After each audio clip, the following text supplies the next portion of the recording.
Madeline here. Um, I've been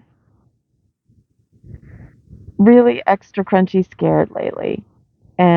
Because, I have for sure, I think, enough money until the end of September. This year is 2024, in case somebody's watching it later. And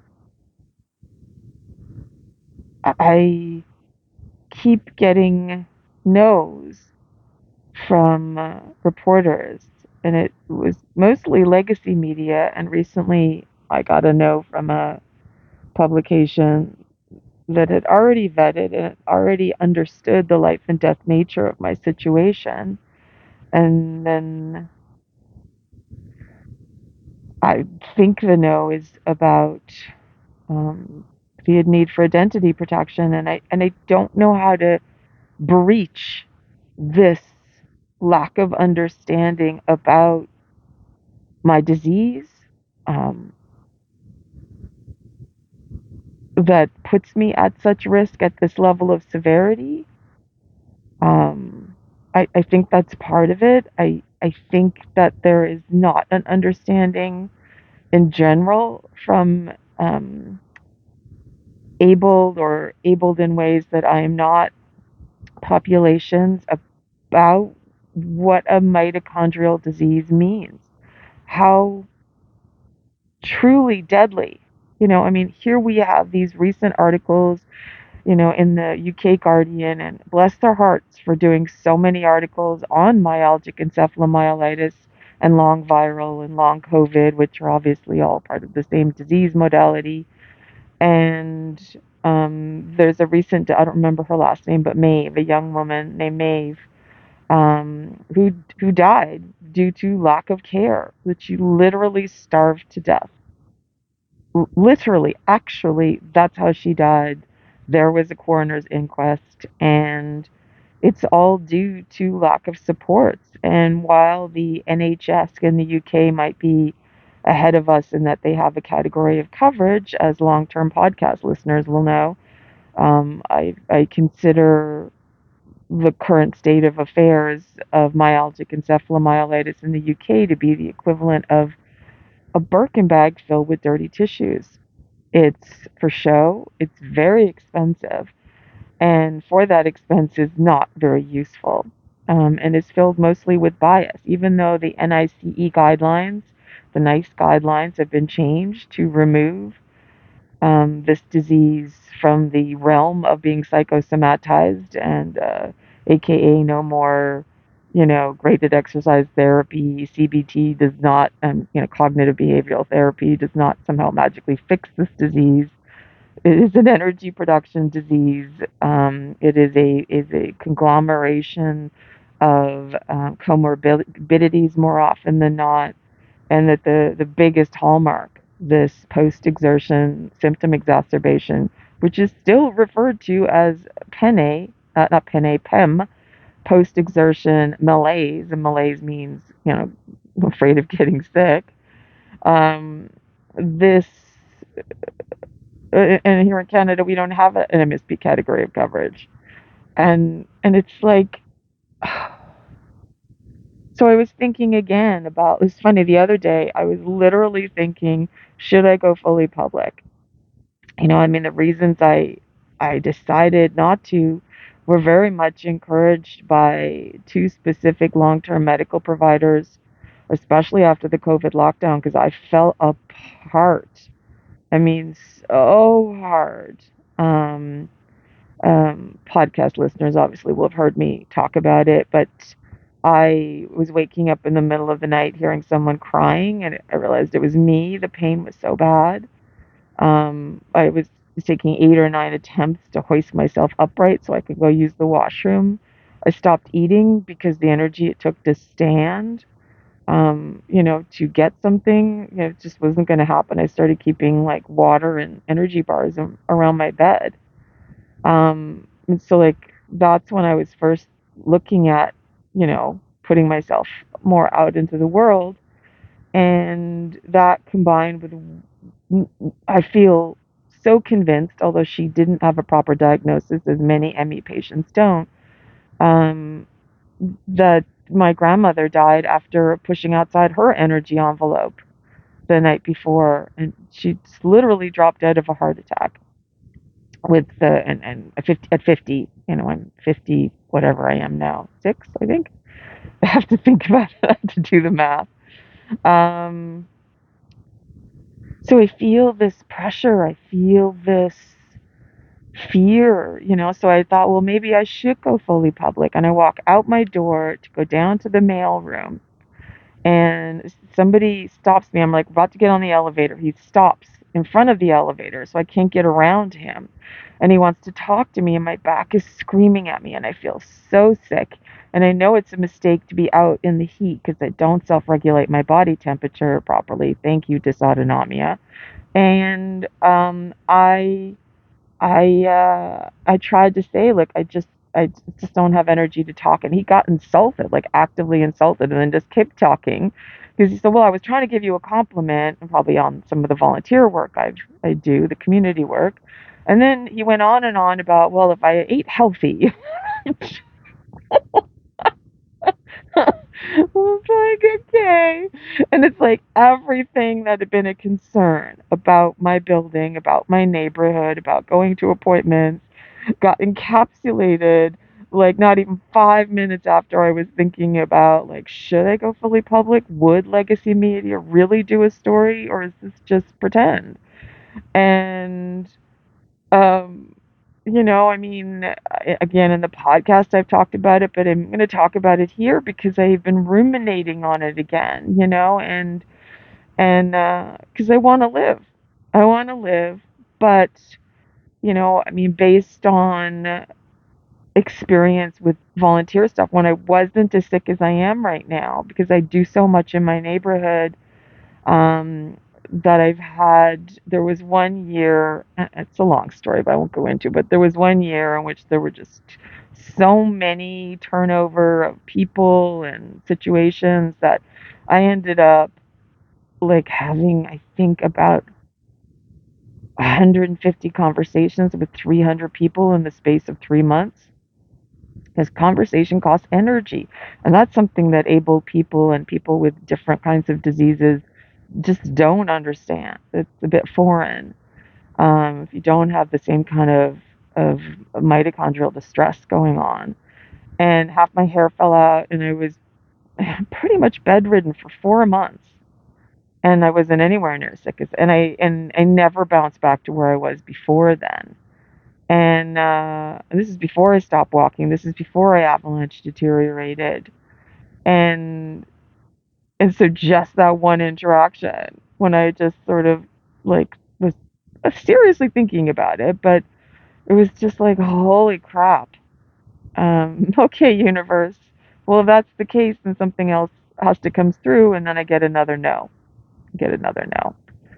And I don't understand the no. Like, I mean, one of the areas that I think should be looked into journalistically is the fact that I can't do a human rights case or a Supreme Court charter challenge, either on my disease having no category of coverage, which means no research, which means no tests and treatments, which means no physician education, which means the bureaucrats and politicians are not educated on it, which means no MSP category of coverage, and around and around and around, we all go. So I think, what am I trying to say? Here, today was supposed to be this rest day, and now I'm using energy I don't have on this. I'm scared. I'm scared, and I want to do the right thing, and I don't know what the right thing is. I want to stay alive, but I know, after really thinking it through and all of the ramifications, knowing how my disease works, that if I went fully public, I would maybe have a 10% chance of survival. I mean, maybe. And, if a surgeon came and said, oh, I want to do this surgery, but there's a 10% chance of survival and you'd probably be paralyzed, would you do it? Because,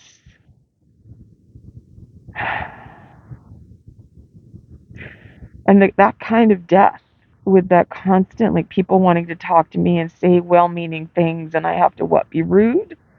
And then all of my volunteer stuff will just vanish altogether, you know? I mean, if I lost my volunteer stuff, but I got to live, it would break my heart, but I would probably, even it's been a big handhold of how to fight to stay alive, that purpose.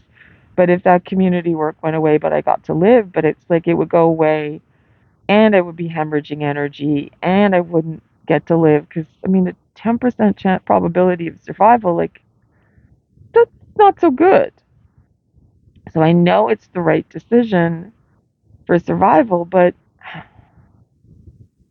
it's just this constant battle against something that looks to me like disability bias and disease bias. And that doesn't make these journalists and editors bad, but how do I survive if it doesn't get breached? Like I don't know what to do. And it's really hard to feel scared. And today was supposed to be a rest day. I'm supposed to be saving my energy because I've got this constituency appointment coming up and I just really need to be clear, and I've done all this prep for it. I put so much energy into it, and now I don't know. Like, am I going to have brain power because I'm doing this because I was scared and I felt like I needed to do something?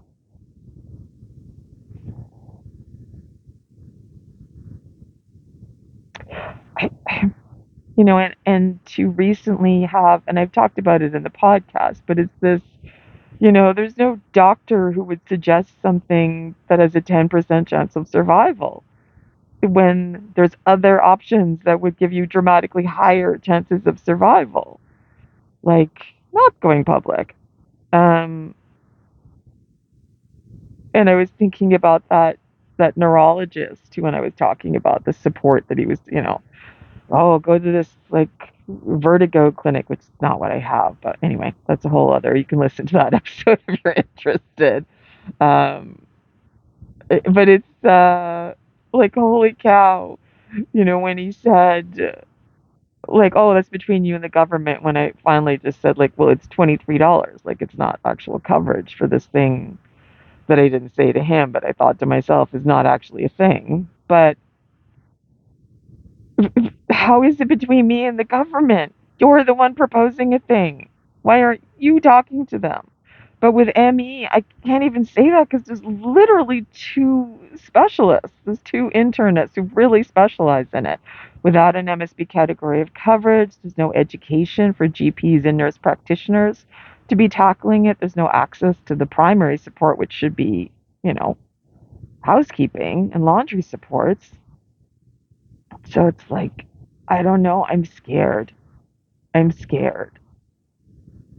And I'm not being very articulate. I did an audio file. Maybe I'll throw that up on the podcast, trying to figure out how to explain this. But then somebody said to me, like, well, if a publication says no, don't push it. You don't want to damage the relationship with them, which is valid. But also, I don't have a relationship because you won't do a story. So it's this terrible round robin of having the ombudsman and the Human Rights Tribunal and the Supreme Court, the possibility of a charter challenge, all be saying, well, this is political. And so if it's political, then how do I address it if journalists aren't talking about it, aka are not talking to me? And not responding. Like, I mean, the thing that is also so strange that even if I went fully public, they would still have to say blah blah blah, aka Madeline, because that's who I'm known as publicly. That's the same as my name right now. My in real life name. It's my name. It's my public identity. It's like Queen Latifah and being known as Queen Latifah. That's not her in real life name, but they still call her Queen Latifah. So I don't know. I don't know if this makes any difference, but I just wanted to document what this struggle has been like. That it wasn't an easy decision, and it keeps being this decision that I'm like, well, should I? Should I? Yeah, but you already thought this through. You already know that, like, with a battery that's dying on a phone, aka not holding charge properly, you don't add more things to it. You take things away from it, you know? Um, like, you don't add a million conversations a million people coming at you, and I'm exaggerating with a million, but it would probably be hundreds over the course of a month, every month, that would come up and want to say like, "Oh, have you tried this?" or "Have you tried that?" or "Oh, I'm so sorry for you," or "Oh, you're lazy," or say like, "Oh, just lose weight." I mean, like that's the other thing about I'm so poobalicious right now with the edema. I mean, it's not funny because it's terrifying, because especially the losing sensation in my hands, but it's also kind of hilarious. And I don't know, like I'm suspecting it's a part of this POTS, postural orthostatic tachycardia syndrome, that's playing atypically. And as I talked about in the podcast, the atypical presentation and the tilt table test, that the veins that are like an inch down, apparently you cannot get a needle through them. It happened recently at every 3 months I get this intravenous treatment at the hospital, and apparently those veins are so firm, like are doing so much extra work, which is a whole mystery and yeah, all into itself. I mean, just the health condition is difficult. Just the day to day, like, so I went out and got. You'll see, you can see me a little bit better, I think. I went out and got these, you know, on sale, these little lights, because the electricity keeps going out, and I hadn't had them before because I didn't want to spend the money. But I'm too sick to have to run around and do that at the 11th hour, and the power's gone out twice now in the last 4 or 5 months. So there's clearly something wrong with the grid nearby. Like everything's hard. Like taking the time to talk to journalists is hard. Taking the time to talk to journalists and then they ghost me is hard. Taking the time, I mean, it's been an ongoing, like, and I know it's well meant, I know it's not, but like, I hate it. I hate it every time anyone says, "Oh, Madeline may choose to die." Like, no, that doesn't indicate the truth at all. It's about, what kind of death. Like, what kind of death when I run out of money? It's like if a diabetic stopped taking insulin or other diabetic medicines. It's a matter of what kind of death, not like if they had set up made in that opportunity, in that situation.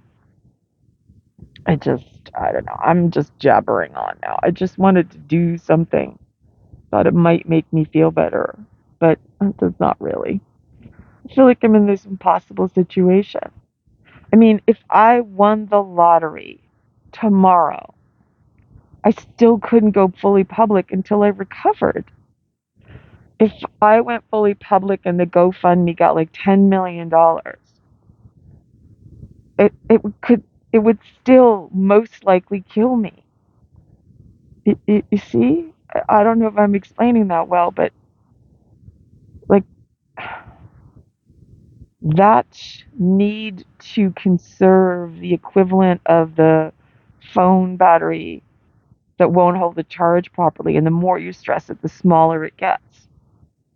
That equivalency within the mitochondrial energy system is so dangerous and deadly. Maeve in the UK deteriorated to the point that she could not receive food if it wasn't through some sort of a feeding tube in the vein or the stomach. And they wouldn't provide her with those. They wouldn't try to find a way of doing that, or recognize that she needed supports way before she got to that. And this is a young woman who had friends and family to help her. You can still deteriorate like that. Like, it's a small miracle I'm still alive. And I'm alive because I played mega super duper Sherlock to find supports that work on my family of disease. They probably wouldn't have worked on Maeve. She needs something different. That's why there needs to be tests and treatment. That's why there needs to be parsing of families of disease. But how does any of that happen if stories like mine aren't told? And people as sick as me especially without any sort of a family buffer or ability to move. Um, it's so dangerous. It's deadly. If my grandmother could go out dancing with her husband at their local social club the night before she died, and I believe it was the cause that she died, it's classic post exertion symptom exacerbation. And then her heart, the mitochondria in her heart, just failed.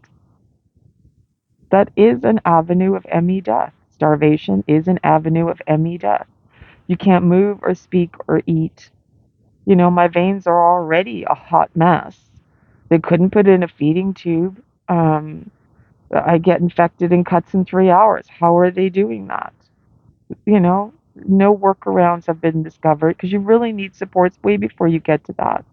And how does any of that change if the Ombudsman, the Human Rights Tribunal, and the Supreme Court on any sort of charter challenge will not recognize PWD, person with disability, issues based on lack of support, whether it be a diseased category of coverage, whether it be poverty, aka minimal disability assistance, money and supports.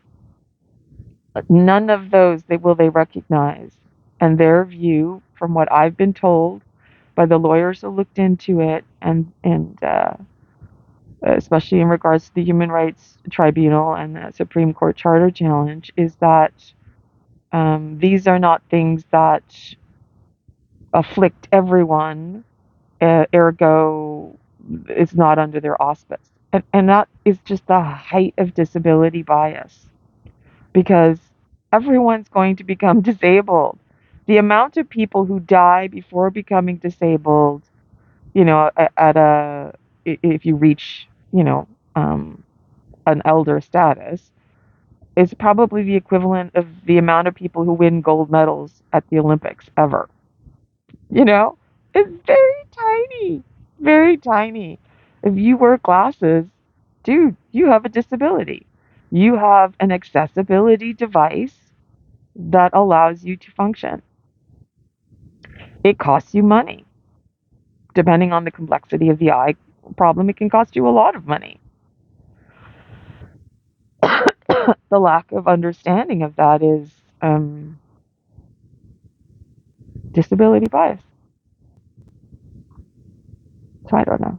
I just, I had somebody the other day, a medical provider, quite innocently say, like, oh, that job would be great for you. I was talking about a volunteer thing, and a staffer was leaving. And I was like, struggling to take a shower, And in retrospect, I know what he was trying to say. If you have the talent for that, I have lots of talents. I have no mitochondrial energy to fulfill them because I can't get baseline supports.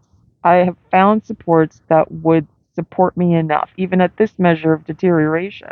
I've seen them work, but I can't get baseline supports. So I don't know. I don't know what to do.